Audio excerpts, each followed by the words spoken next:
Welcome to the Salmon Runs YouTube. Enjoy the video. You start by opening Naukri and signing in. Fill the headline and summary so recruiters see relevance. This matters because keywords drive search. Once done, upload a current resume and tag skills like remote and relevant tools.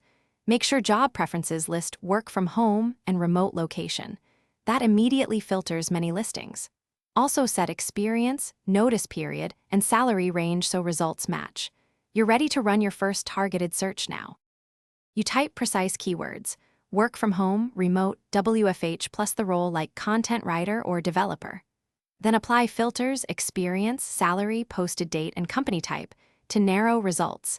This reduces noise and surfaces viable roles. Sort by newest if you want fresh listings or relevance for best matches.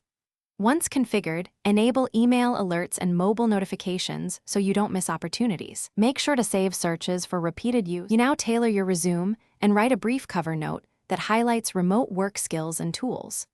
Apply through Naukri or company portals and mark each application in a tracking sheet with dates and status. Follow up with polite messages after 5 to 7 business days if you haven't heard back. If many listings are irrelevant or show office locations, refine your keywords and filters, and clear cache or contact Naukri support if the search behaves oddly. Thanks for watching. Consider subscribing if we helped you.